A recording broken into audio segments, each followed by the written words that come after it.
झालं, धन्य झालं. मग संत कोणाला म्हणायचं? संतांची काही व्याख्या ना या जगामध्ये, या भारतामध्ये, या महाराष्ट्रामध्ये आडनावाचे संत काही लोक आहेत, मग ते संत आहेत का? नाही ना. संतांची काही व्याख्या असेल ना,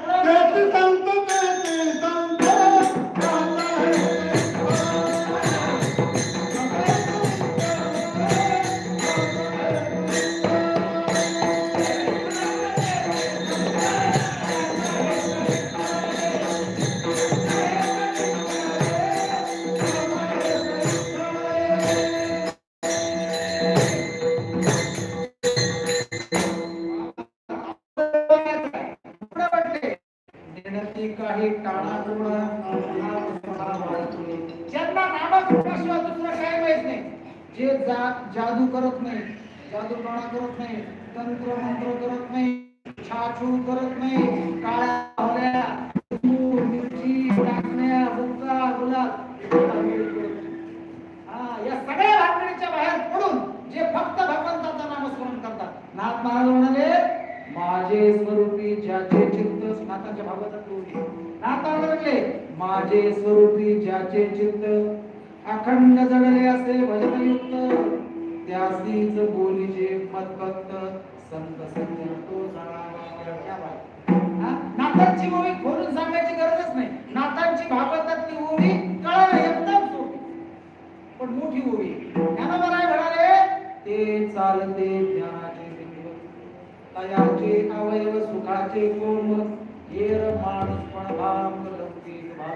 ज्ञानोबारायांची ज्ञानेश्वरी सुद्धा हृदयामध्ये ठेवून नाथांना सुचलेली ही ओवी ज्ञानोबारायांच्या या ओवीला आधार आहे म्हणून नाथांना म्हटलेले आधार. ज्ञानोबारायांची ओवी वाचली आणि नाथांना समजलं ज्ञानोबारायांनी लिहिले का, ते चालते ज्ञानाचे बिंब.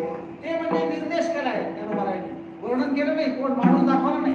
ते म्हणजे निर्देश केलाय बोलताना. कोण ते चालते ज्ञानाचे बिंब. ते चालतं बोलतं भांडार आहे कशाचं? ज्ञानाचं. ते चालतं बोलतं बिंब आहे. बिंब म्हणजे कशाला म्हटलेले? ज्ञानोबारायांनी बिंब सूर्याला म्हटलेले. ज्यावेळेस सूर्य उगवतो त्या ज्ञानोबाराय म्हणले, बिंब तरी बसते एवढे परिप्रकाशास त्रैलोक्य ठोकरे. ज्यावेळेस ते उगवतं, सूर्य ज्यावेळेस उगवतो त्यावेळेस जर आपली मुठ सूर्यासमोर धरली तर सूर्य झाकला जातो. मग तो तेवढाच आहे का? म्हणजे नाही. जर तो उगवून वर आला तर त्रैलोक्य कमी पडतं का एवढा तो प्रकाशमान आहे. तसं ज्याच्याजवळ ज्ञान आहे त्या माणसाच्या तुम्ही जवळ गेलात की ते चालतं बोलतं ज्ञानाचं बिंब. ते चालते ज्ञानाचे बिंब. आणि तयाचे अवयव, फक्त हात पाय डोळे नाक कान जेवढे काही अवयव आहेत ते सगळे काय आहेत? तयाचे अवयव सुखाचे. अशा माणसाच्या जवळ बसलं की तुम्हाला सुख मिळतं. सुख देणारा या जगात कोण आहे? तर फक्त संत आहे. आमच्या तुकोबा आहे संतांकडे पाहताना सुखाचं वर्णन करतात. सुख एक हे चिठाई बहु पाई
इथं काय केलंय? कूलर लावलंय, पाठीमागे कूलर आहे. तेवढं फक्त अंगावर वाजत आहे. बरं, ज्यांच्या जात नाही त्यांना गरमी, ज्यांना येत त्यांना बरं वाटतं. त्याला सुख म्हणायचं का? सुखच आहे पण तात्पुरतं.